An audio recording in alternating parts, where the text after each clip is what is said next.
muka bumi adalah masjid-masjid. Fa inna zuwari fiha ummaruha. Sesungguhnya zuwar itu para pengunjung. Ya, para pengunjung ya. Maka para para pengunjung ya seperti kita yang setiap hari kemarin, para tamu-tamuku yaitu para pengunjungku di dalam masjid ya adalah pemakmurnya. Jadi orang yang memakmurkan itu yang disebut dengan penziarah masjid tersebut. Kemudian fatuba li abdin ya. Fatuba maka beruntung sekali li abdin bagi seorang hamba. Apa yang beruntung ya? Itu kemudian itu tutahhir fi baitihi thumma zarani fi baiti faqqa 'ala al-muzawwir ay yuqrab zairahu. Nah, baru kemudian Allah menegaskan begini. Beruntung sekali ya tuba beruntung sekali li abdin bagi seorang hamba. Yang apa? Yang bersuci, berwudu, tatahhir fi baitihi. Yang dia itu berwudu di rumahnya ya. Fi baiti tsumma zarani kemudian mengunjungi masjidku atau mengunjungiku kata Allah Subhanahu wa taala, mengunjungi masjidku fi baiti fa haqqa 'alal muzawwir maka orang yang berkunjung punya hak apa? Ya, mereka menjadi kewajiban yang dikunjungi untuk muliakan, punya hak untuk dimuliakan oleh pemiliknya. Ya. Ya, jadi kalau kita itu berkunjung ke masjid, kata Allah SWT, masjid itu adalah tempatku, rumahku di bumi. Siapa yang ikut serta memakmurkannya, siapa yang ikut serta hadir di dalamnya, baik melalui sholat atau apa saja, maka itu berarti ikut serta di dalam masjidku. Maka beruntung sekali orang yang berwudu di rumahnya, kemudian berangkat menuju rumahku, maka dia itu mendapat penghargaan, kemuliaan dari yang punya rumah itu, yaitu Allah Subhanahu wa taala. Ini kan hadis luar biasa. Jadi kita kalau ke masjid itu sama dengan datang ke tempat yang dimuliakan Allah, tempatnya Allah Subhanahu wa taala, berarti kita berhak mendapatkan kemuliaan dari Allah Subhanahu wa taala. Sehingga sekali lagi ada cerita yang disampaikan oleh Kiai Muhammad Tolha Hasan. Beliau itu punya teman sudah lansia, kira-kira umurnya ya sudah 80 lah atau 78, kira-kira seusia Pak Sotik ya, Pak Sotik Fakih dari Bangil, itu usianya sudah sepuh. Lantas bilang gini, Yai saya ini sudah sepuh, saya sudah tidak kuat lagi ke masjid, saya mau pensiun ngurus masjid. Loh, jangan pensiun ngurus masjid. Loh, terus gimana? Beruntung kita ini menjadi bagian dari masjid karena status kita adalah status memakmurkan masjid. Lah kalau sampean meninggal, statusnya itu sebagai pemakmur masjid, itu statusnya sebagai apa? Sebagai bagian orang yang memuliakan masjid dan berhak mendapatkan kemuliaan dari Allah Subhanahu wa taala. Akhirnya nggak jadi pensiun. Ya.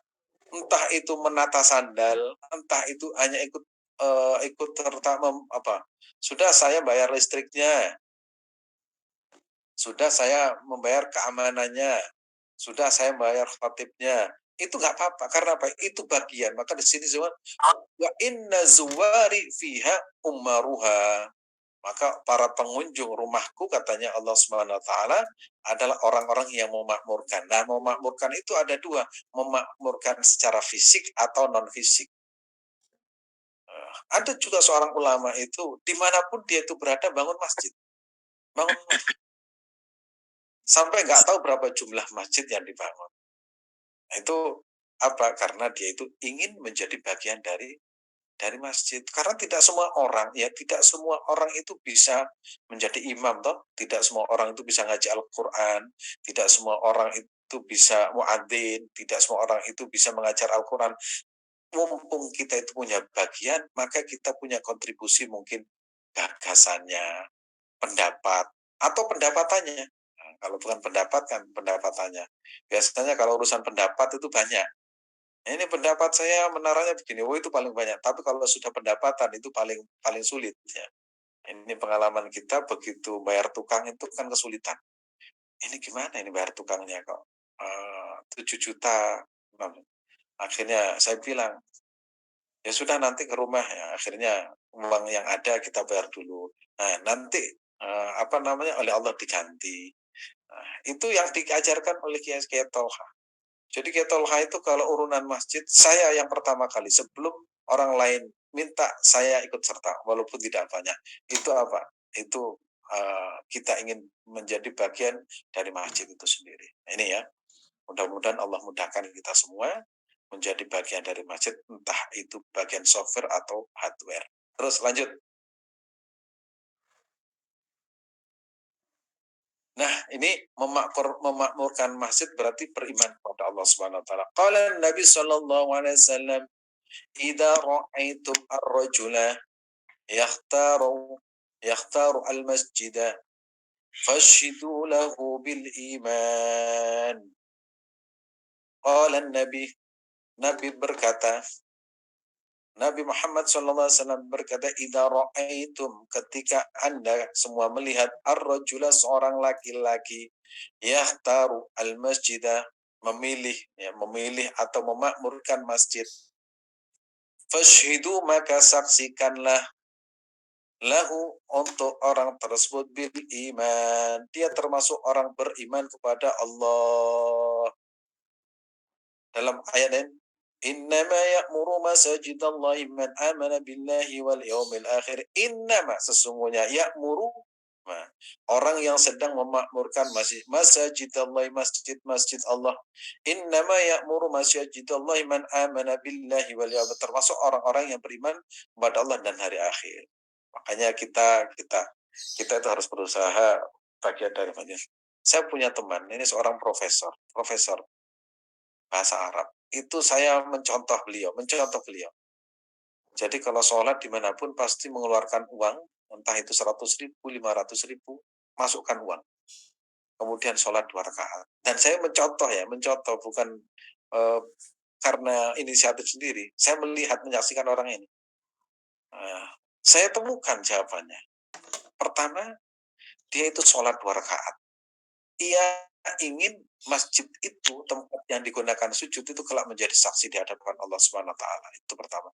Yang kedua, kita punya materi walaupun tidak banyak, punya kontribusi terhadap masjid tersebut, sehingga semakin hari akan semakin banyak orang bersujud, maka akan semakin banyak pahala yang kita dapatkan. Oh, ternyata ada rahasianya seperti itu. Ya, sholat, begitu datang masjid, entah itu sholat Tuhan, entah sholat masuk untuk sholat sunnah, berdoa kepada Allah Subhanahu wa taala atau berzikir sedikit, kemudian keluar itu ada uang sedikit kita masukkan ke kotak amal. Biar apa? Biar kita ikut kontribusi pertama, yaitu materi kita, yang kedua adalah kita pernah bersujud dan tanah itu nanti akan menjadi saksi di hadapan Allah Subhanahu wa taala. Nah, ini orang beriman seperti itu. Ya, orang beriman seperti itu. Di mana saja. Masjid apa saja.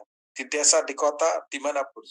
Di Indonesia, di luar negeri, di Amerika, di India, ada masjid, kita sholat 2 rakaat. Kita lanjut. Ya. Bergegas menerangi masjid ini. Man asroja, ini Qala Anas bin Malik, ya. Sahabat Anas itu sahabat yang paling kaya di zaman Rasulullah SAW. Pernah kan saya sampaikan, sahabat Anas bin Malik itu sahabat paling kaya raya, kemudian anaknya itu jumlahnya 125, kemudian umurnya itu di atas 100 lebih, itu barokah doa dari Rasulullah SAW. Anaknya itu sebagian itu adalah penghafal Quran. Sehingga beliau itu kalau khataman Al-Quran itu bersama-sama. Ini Anas bin Malik sejak usia 10 tahun itu didoakan oleh Rasulullah SAW. Beliau berkata, man asroja fil masjid lam tazal al-malaikatu lam tazal al-malaikatu wa hamalatul arsh yastaghfirun lahu ma dam fi dhalikal masjid dhauqun. Nah, ini Anas bin Malik berkata, siapa yang memberikan penerangan pelita di masjid, maka para malaikat dan hamalatul arsh ya, penyangga. Malaikat Hamalatul Arsy itu penyangga langit, ya, penyangga langit, senantiasa memohonkan ampunan kepada Allah Subhanahu wa taala bagi orang tersebut selama cahaya penerang itu masih berfungsi di masjid tersebut. Ini diambil dari kitab ya Al-Qurtubi dalam kitab tafsir, yaitu tafsir Idul Ahkam Al-Qurtubi. Bapak Ibu yang dirahmati Allah Subhanahu wa taala, makanya ada orang suka mekanik membangun lampu. Ada teman saya, pokoknya masjid semua kebutuhan listrik saya yang bayar. Ada yang mengatakan kebutuhan kebutuhan PDAM saya yang bayar. Ada yang kebutuhan granit saya, karena apa? Mereka itu ingin menjadi bagian dari masjid, bagian dari masjid. Dan tidak salah, karena memang Rasulullah Shallallahu Alaihi Wasallam pertama kali yang dibangun di Madinah itu masjid. Kemudian selama beberapa hari kemudian pindah ke Masjidin Nabawi, yang dibangun lagi adalah masjid.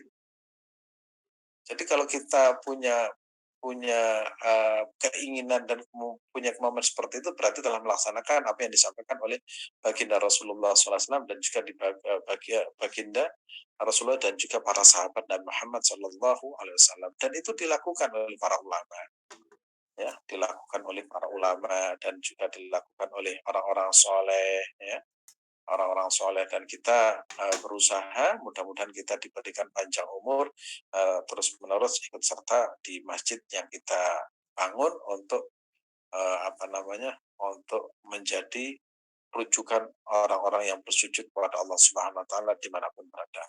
Kita lanjutkan.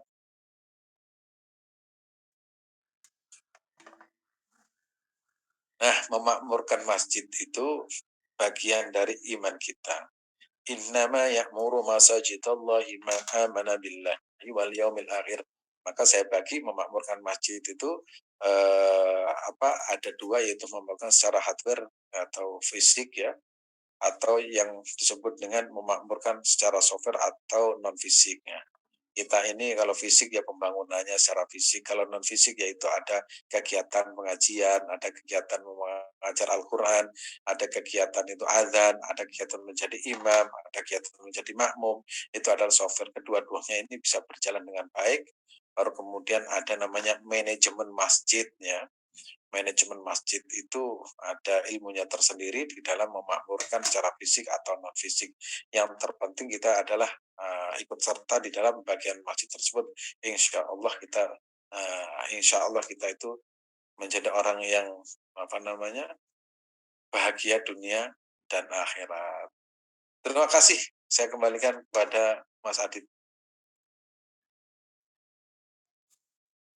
Baik, alhamdulillah, terima kasih Ustadz Azim, Masya Allah, tabarakallah, alhamdulillah atas ilmunya pagi hari ini.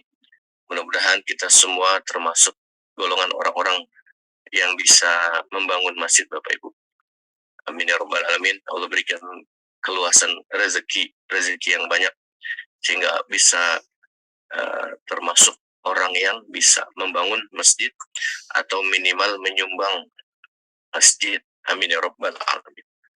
Baik, Bapak Ibu yang dirahmati Allah, alhamdulillah kita masuk ke sesi berikutnya.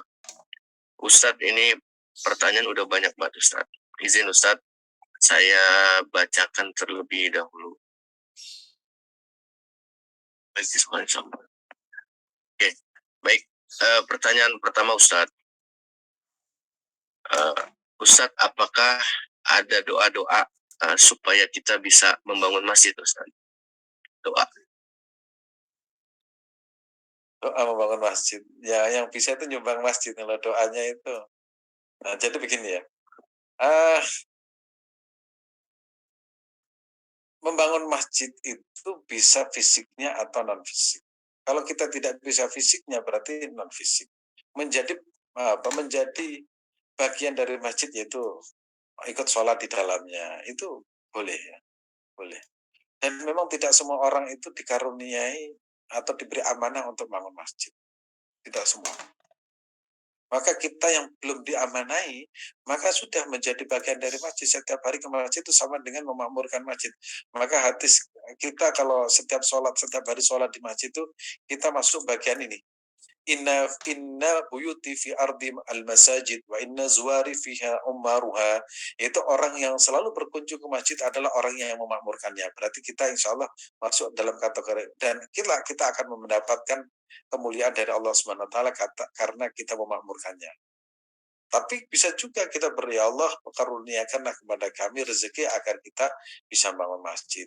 Ada kisah menarik itu. Ada orang, ya, ini ada orang datang, tanya begini, saya punya uang 1 M, saya ingin bangun masjid, terus tanya kepada saya, kira-kira bangun masjid itu berapa biayanya? Saya sampaikan, tanah harganya per meter itu 3 juta.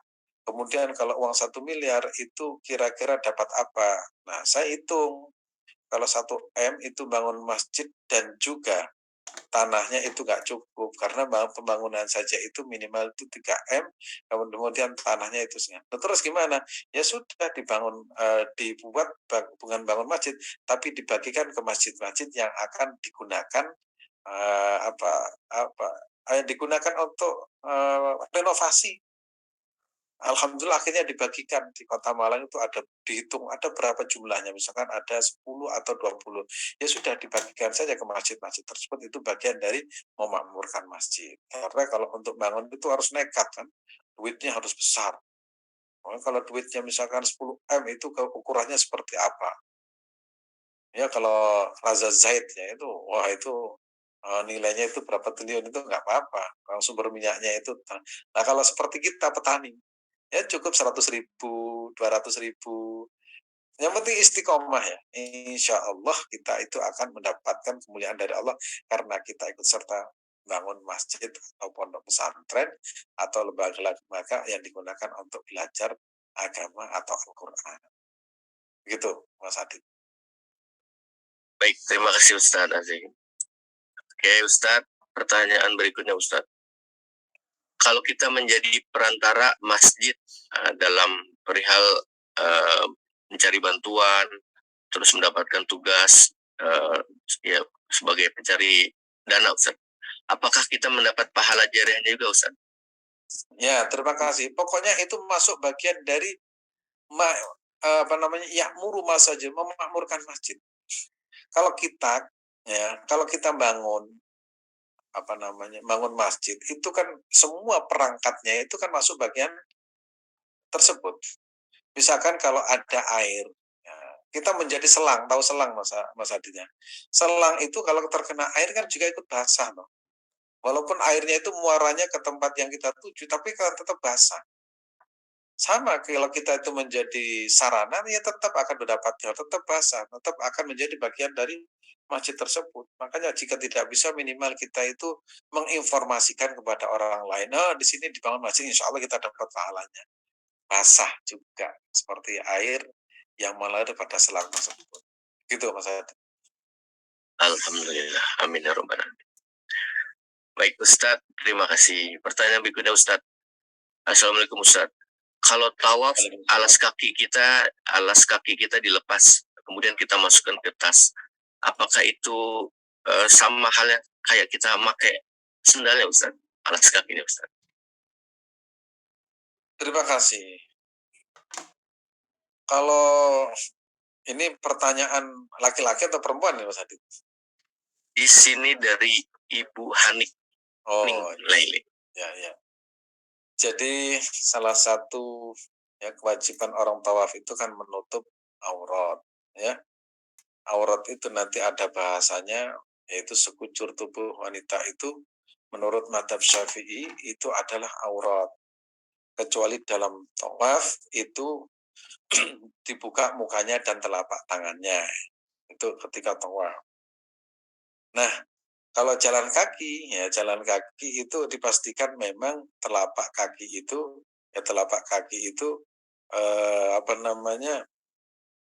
tidak terbuka, ya, tidak terbuka sehingga nanti itu tidak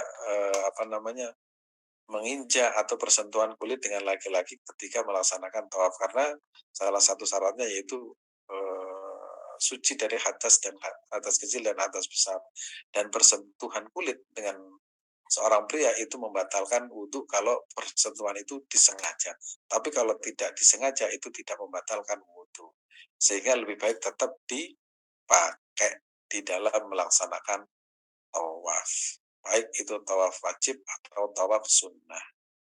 Gitu Mas Adit. Baik, terima kasih Ustaz. Oke. Pertanyaan berikutnya, ini masih nyambung dari Ibu Hanik. Tempat sendal banyak Ibu di Masjid Nabawi atau di Masjidil Haram. Biasa di samping-samping kita duduk ada tuh samping-samping tiang-tiang. Nah, untuk naruh tempat sandal itu ada. Baik, Ustadz. Ini pertanyaan berikutnya ini bagus nih pertanyaan.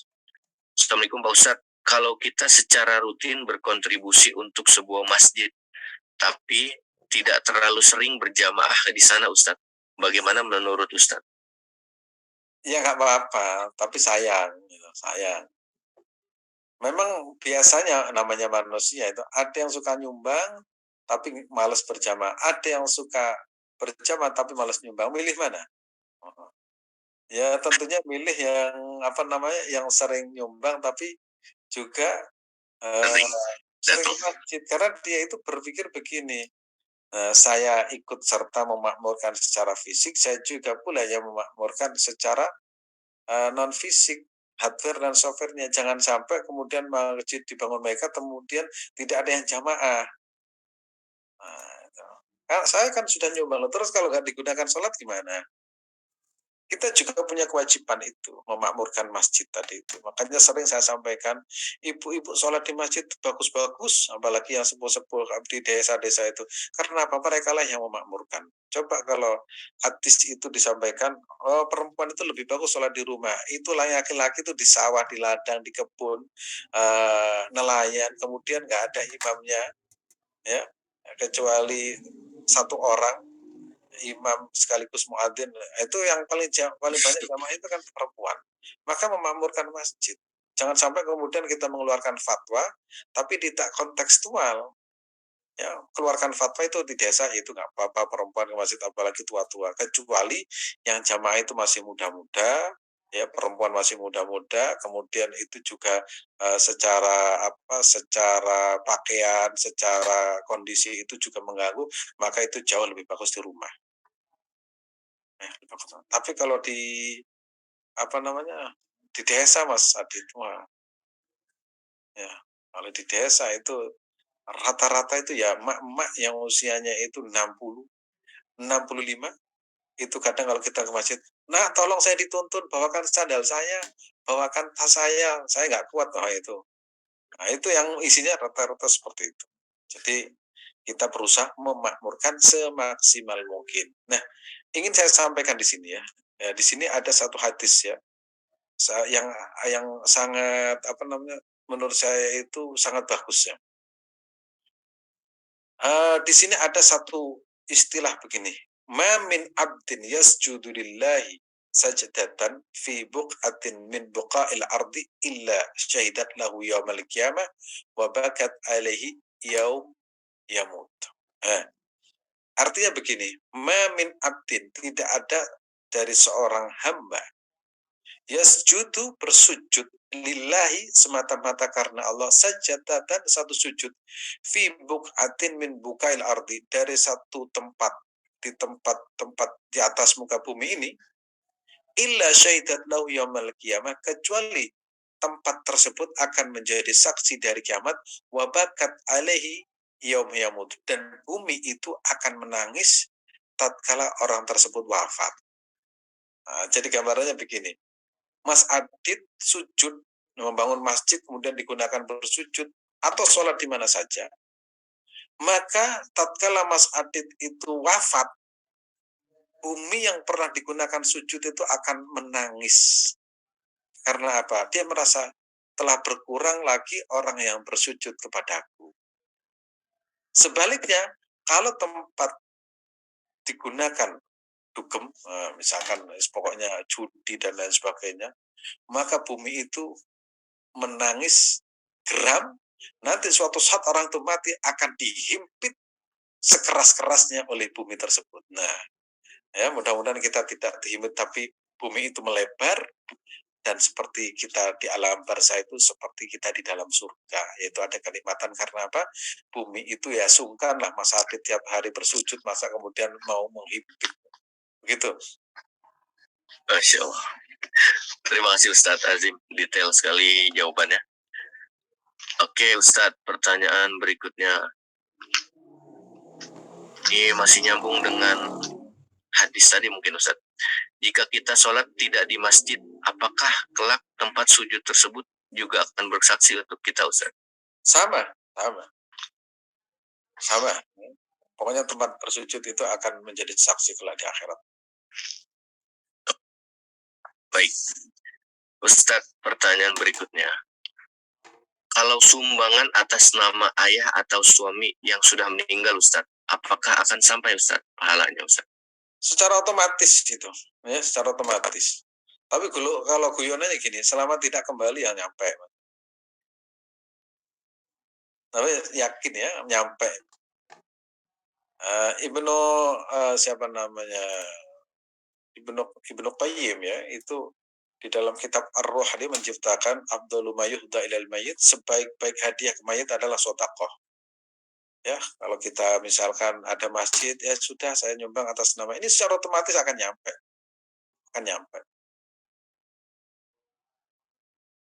Lanjut. Baik, terima kasih Ustaz. Oke, Ustaz. Oke, Bapak Ibu, silakan di-download link kajian pagi hari ini, materi pagi hari ini, maksud saya sudah di-share sama Mbak Cici ya. Terima kasih Mbak Cici. Silakan di-download Bapak Ibu. Ustaz, banyak masih Ustaz. Ustaz, pertanyaan berikutnya. Ustaz, bagaimana baiknya kalau ketemu di jalan raya lampu merah?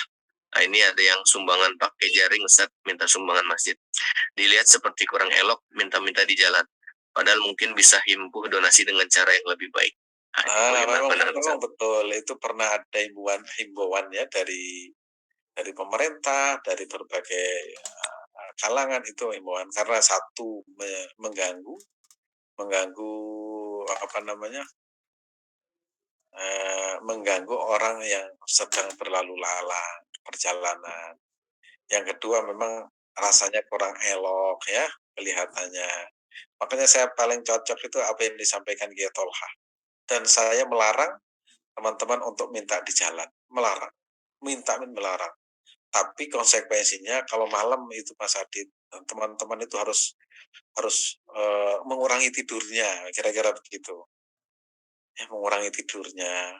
Kalau tadinya itu sholat tahajud 2 rakaat, kita menjadi misalkan 4 sampai 8. Jadi kualitas ibadah malam itu diperkuat. Nah, itu caranya. Biar apa? Biar nanti Allah mau menggerakkan hati orang-orang itu kadang datang sendiri. Pak, saya mau ini, loh gitu. Nah, kalau di jalan-jalan itu kan bikin rame, kadang orang yang setuju ya ada, yang tidak setuju juga ada, yang namanya banyak orang. Tapi kadang ya selesai. Tapi gimana lagi, itu hukum sosial itu kan nggak ada pakemnya itu. Nah, kalau saya cocoknya apa yang disampaikan ya Tolha, sudah nggak usah minta-minta di jalan, nggak usah proposal, tapi kita mau munajat kepada Allah Subhanahu Wa Taala. Itu tadi, lah orang Kristen saja itu bisa, masa orang Islam nggak bisa? Tuhan kita itu jelas kan. Allah merintahkan kepada hambanya, kalau malam bangun, itu kalau baca zikir ini, itu kan sudah jelas. Tinggal kita mau istiqomah apa enggak, cuma seperti itu aja.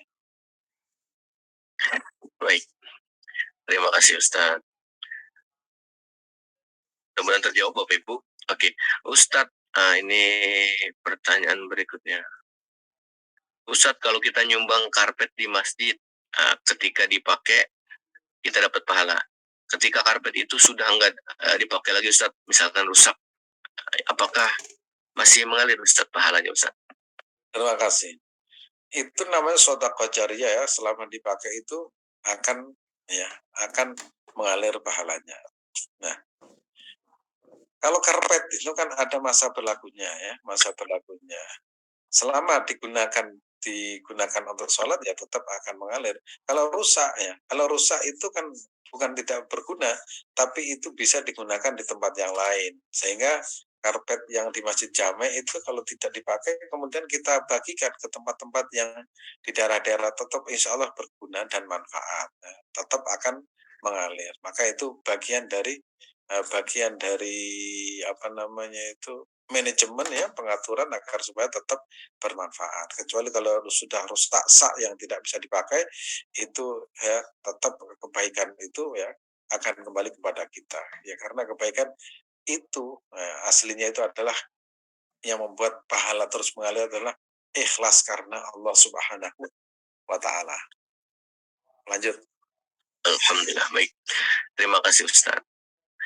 Ustadz bertanya, ini maaf di luar tema Ustadz.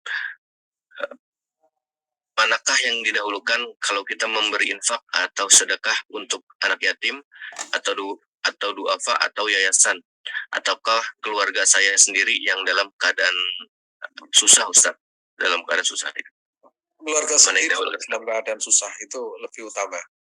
Jadi ada peringkatnya. Peringkat pertama yaitu saudara sendiri, kerabat sendiri yang membutuhkan, kemudian tetangga, baru kemudian yang lain. Begitu. Baik, terima kasih Ustaz. Ustadz, mohon bertanya, apakah benar kalau kita sholat wajib dan sholat sunnah supaya malaikat menjadi saksi, yang sunnah dan wajib harus berpindah-pindah tempat walau hanya bergeser saja Ustadz? Sunnahnya itu habis sholat wajib, kan ada sholat sunnah.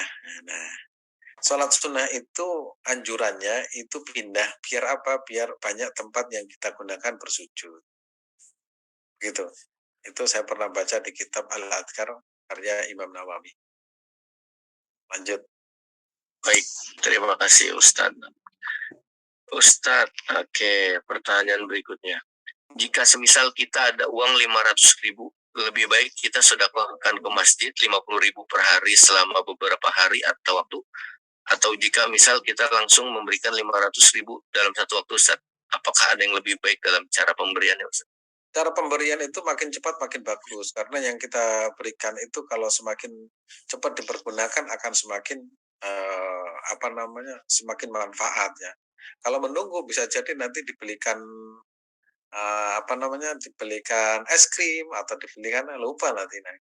Jadi semakin cepat semakin bagus, karena manusia itu tidak tahu apa yang akan kita kerjakan. Begitu sudah ada di tangan, tidak segera itu kadang mau beli, ternyata akhirnya menjadi 400 yang 50 itu dibelikan yang lain. Makanya kalau kebaikan itu kalau bisa itu jangan ditunda. Kalau bisa ya, jangan ditunda. Bisa jadi yang akan kita beri itu hari itu sangat membutuhkan. Berarti kita akan memberikan secara secara cepat itu makin bagus. Baik, terima kasih Ustadz. Ustadz, pertanyaan berikutnya. Ustadz, rumah kami dekat dengan masjid, namun sulit mengajak anak-anak kami untuk mau sholat berjamaah di masjid. Bagaimana pandangan Ustadz? Mungkin ada ini ya Ustadz, ada caranya bagaimana Ustadz? Nggak apa-apa, yang penting sholat berjamaah. Tapi kalau kita mau mengajak, itu harus memberikan contoh dulu memang. Karena agama Islam itu adalah agama keteladanan. Nabi itu selalu memberikan contoh terlebih dahulu sebelum mengajak. Jadi ajakan kita itu tidak akan mempan kalau kita itu tidak memberikan contoh. Nah, itu makanya kalau kita itu sering menasehati anak tapi tidak memberikan contoh, itu biasanya dilawan itu. Nah, di sekolahan, di kampus itu biasanya kiainya itu kan menjadi contoh di depan sendiri. Begitu menasehati kan sungkan. Ya minimal kan menciptakan kesungkanan itu. Apalagi anak zaman sekarang. Lu aja nggak pernah ke masjid ngajak-ngajak orang, nyuruh-nyuruh orang itu. Apalagi anak zaman sekarang seperti itu. Makanya ada seorang guru itu kalau telat berjamaah dia itu nggak berani keluar dari rumahnya. dia sholat di rumah berjamaah. Kemudian saya bertanya, kenapa? Anak sekarang tuh beda. Kalau kita itu telat, anak-anak bilang gini, Pak Guru aja telat, masa nyuruh-nyuruh kita tepat waktu ya gitu. Ya mendingan nggak kelihatan. Itu cara berkelitnya seperti itu. Itu saya tanya seperti itu. Jadi memang pertama itu adalah kita harus memberikan contoh dulu. Setelah kita berikan contoh, kemudian kita sungguh-sungguh, baru kita meminta kepada orang tersebut, maka akan sungkan. Ya minimal sungkan lah, begitu memang. Baik. Oke, terima kasih Ustaz. Oke, saya cek terlebih dahulu Ustaz, apakah ada yang terlewat pertanyaannya? Nah, ini sepertinya terlewat. Ustaz mau tanya materi kemarin doa yang setelah sholat witir Ustaz. Doa setelah sholat witir. Doa sholat witir. Yang mana itu? Saya lupa. Ya, Bu Anti nanti mungkin bisa diperjelas lagi yang sebelah mana itu. Ya, nanti biar lebih jelas ya jawaban Ustaz. Oke, boleh di-share materi yang tanggal 13 dan 16 nanti Bu Desi. Oke, nanti kita carikan ya. Oke, alhamdulillah sudah semua terbaca Ustaz. Jawaban pertanyaan-pertanyaan sudah terjawab semua, alhamdulillah. Banyak pertanyaan, sekitar 15 pertanyaan. Ada lagi Ustaz satu, boleh Ustaz ya? Ya, silakan. Ini Ibu Radiah Syawal. Bolehkah berdoa dalam bahasa Indonesia dalam sholat? Nah, ini pertanyaan. Ini tidak sering. boleh. Ini tidak boleh, Mas Adit ya. Jadi dalam sholat itu tidak ada bahasa yang diperbolehkan kecuali bahasa Arab tadi itu. Dan bahasa Arab sifatnya tauqif, yaitu bahasa doa-doa atau kalimat-kalimat yang sudah bersumber pada dari Rasulullah SAW. Jadi tidak boleh ada selain bahasa Arab, nggak boleh. Nggak boleh. Begitu. Nggak boleh Bapak Ibu. Ya, alhamdulillah. Alhamdulillah Bapak Ibu sudah semua Ustaz terjawab pertanyaan-pertanyaan. Mudah-mudahan bermanfaat buat kita semua Bapak Ibu. Background Pak Ustaz, bagaimana saya bisa beli buku-bukunya Ustaz? Background buku-bukunya Ustaz. Ada yang siap, ada yang sudah habis. Ini yang mau saya cetak itu Mekah sama Haji. Saya sudah punya Mekah, Madinah saya sudah punya Ustaz. Yang sarungan itu. Mau cetak lagi sebelum berangkat haji nanti saya cetak lagi. Baik, terima kasih Ustaz Azim. Alhamdulillah Bapak Ibu semua pertanyaan terjawab ya, mudah-mudahan sekali lagi bermanfaat dan terima kasih Ustaz Azim atas ilmunya.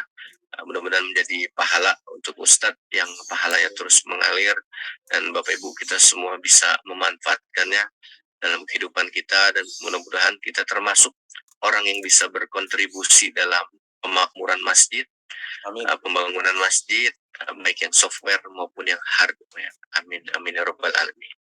Baik, Bapak Ibu kita masuk ke sesi yang terakhir, sesi doa ya. Kita akhiri, kita sempurnakan pertemuan kita pagi hari ini dengan ditutup doa. Mohon izin Bapak Ibu ada beberapa informasi yang akan kami sampaikan terlebih dahulu. Oke. Informasi yang pertama, alhamdulillah kami ucapkan terima kasih banyak Bapak Ibu yang sudah mendaftar haji bersama kami, haji furoda maupun haji kuwota. Alhamdulillah, mudah-mudahan Allah berikan kemudahan khususnya bagi Bapak Ibu yang akan berangkat haji pada tahun ini. Mudah-mudahan bisa berangkat semuanya. Mudah-mudahan diberikan kemudahan semua jamaah haji di Indonesia. Amin ya rabbal alamin. Kemudian kami menginformasikan kami masih menerima pendaftaran haji Bapak Ibu. Silakan Bapak Ibu yang ingin mendaftar, yang sudah niat untuk mendaftar, silakan mendaftar bersama ISG Tour and Travel. Untuk informasi lanjutnya Bapak Ibu boleh menghubungi tim kami, tim ISG Tour and Travel. Informasi berikutnya seperti yang sudah disampaikan di awal tadi, kita ada jadwal Umroh Akbar bersama Dr. Ari Ginanjar Agustian, guru kita bersama Bapak Ibu. Insya Allah tanggal 18 September 2023. Silahkan dicatat tanggalnya atau boleh difoto flyer ini Bapak Ibu dan dapatkan diskon khusus dalam rangka Milad ISQ ke-23 untuk pendaftaran haji dan umroh yang berlaku sampai 31 Mei 2023. Silakan Bapak Ibu untuk detailnya menghubungi tim ISQ Tours and Travel. Kemudian informasi yang terakhir, nah ini seperti biasa kita akan ada open table sharing session seputar haji dan umroh. Nah ini bersama Bapak Muhammad Solihin dengan tema pagi hari ini memahami tahapan prosesi haji 2023. Nah beliau sudah banyak membawa bekal nih setelah beberapa hari di Saudi Arabia.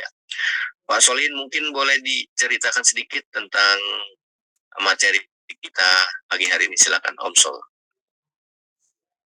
Bismillahirrahmanirrahim. Assalamualaikum warahmatullahi wabarakatuh. Waalaikumsalam warahmatullahi wabarakatuh. Kabar Ustaz Azim? Alhamdulillah sehat walafiat. Ya, Bapak Ibu semuanya sehat ya. Nah, Bapak Ibu semuanya, insya Allah setelah sesi doa dari Ustaz Azim, kita akan bahas terkait dengan memahami tahapan prosesi haji 2023 ya di Arafah, Musdalifah, dan Mina itu tahap demi tahap. Ya, biar Bapak Ibu nanti yang insya Allah berangkat tahun ini, mobil khusus jamaah haji jamaah haji ISQ yang berangkat tanggal 20 Juni ini mulai bisa memahami dan memulai bisa mempersiapkan tahapan demi tahap, jam demi jam, menit demi menit dalam melaksanakan prosesi haji di nanti Tarwiyah, kemudian di Arafah, Musdalifah, Mabit, di Mina sampai dengan tanggal 12 Zulhijjah nanti. Dan mudah-mudahan dengan begini Bapak Ibu lebih siap lagi secara mental dan spiritual pastinya. Kan kata Ustaz Azim, ibadah haji itu mencakup 4 hal ya. 4 hal itu yang mencakup fisik ya, kemudian pasti uang, kemudian Pak ada talbiyah di sana, ada lafaz lisan yang kita sampaikan, dan ada gerak fisik. Jadi 4 hal itu ibadah haji itu menjadi komplit dan kita harus memahami semuanya. Ya, tidak hanya nanti kalau saya nggak bergerak, bagaimana dengan lafaznya? Ya, dan bagaimana dengan tadi masalah keuangan segala macamnya. Nah, ini tahapan demi tahapan kita harus memahami dari sekarang supaya seluruh anggota tubuh kita dari ujung kepala nih, rambut paling atas nih sampai kaki itu bisa istilahnya tuh ya, menjadi sadar bahwa kita akan melaksanakan haji, dan mohon kepada Allah agar kaki kita ya, kemudian paha kita, perut kita, dada kita, leher kita, mata kita, kepala kita itu semuanya, ayo kita sama-sama berhaji yuk, gitu ya, biar paham kitanya. Demikian nanti setelah sesi doa pastinya. Baik, terima kasih Om Sol. Nah, insya Allah sangat bermanfaat Bapak Ibu, khususnya Bapak Ibu yang sudah mendaftar haji. Nah, ini sebagai penambah ilmu, dan Bapak Ibu yang akan berangkat haji tahun ini. Insya Allah sangat menjadi bekal tambahan untuk Bapak Ibu. Baik, terima kasih Om Solihin. Bapak Ibu, kita akhiri pertemuan kita sempurnakan dengan ditutup doa. Pada Ustadz Azim, kami persilakan Ustadz. Terima kasih informasinya dari Om Sol tadi itu. Informasi terkini ya dari Tanah Suci, proses yang akan kita lalui dari satu tahap ke tahap yang lain, dan itu pasti fisik kita, rohani kita, harta kita, bahkan semua organ tubuh kita itu akan menjadi saksi. Tanah yang kita pijak, keringat yang bercucuran akan menetes di pelataran Ka'bah dan juga di Arafah, kalau akan menjadi saksi di hadapan Tuhan bahwa kita pernah di sana. Mudah-mudahan nanti bisa mengikuti apa yang disampaikan oleh Amsal dengan sebaik-baiknya, dan mudah-mudahan Allah memberikan kesempatan kepada kita semua untuk bisa pergi ke tanah suci Mekah dan Madinah. Kita tutup dengan doa. Bismillahirrahmanirrahim. Allahumma salli ala sayyidina Muhammadin tibbil qulubi dawa'iha wa afiyatil abdani wa shifaiha wa ونور أبصار وضياعها وقوت الأرواح وغذائها وعلى آله وصحبه وسلم. اللهم صل صلاة كاملة وسلم سلاما تاما على سيدنا محمد التي تنحل باللقاء وتنفرج بالقراب وتقضى بالحوائج وتنال بالرغائب وحسن الغاية واستسقى الغمام بوجه الكريم وعلى آله وصحبه في كل لمحة ونفس بأعداد كل ما. اللهم ارزقنا يا الله زيارة مكة والمدينة لأداء الحج والعمرة في كل سنة بجاه رسول الله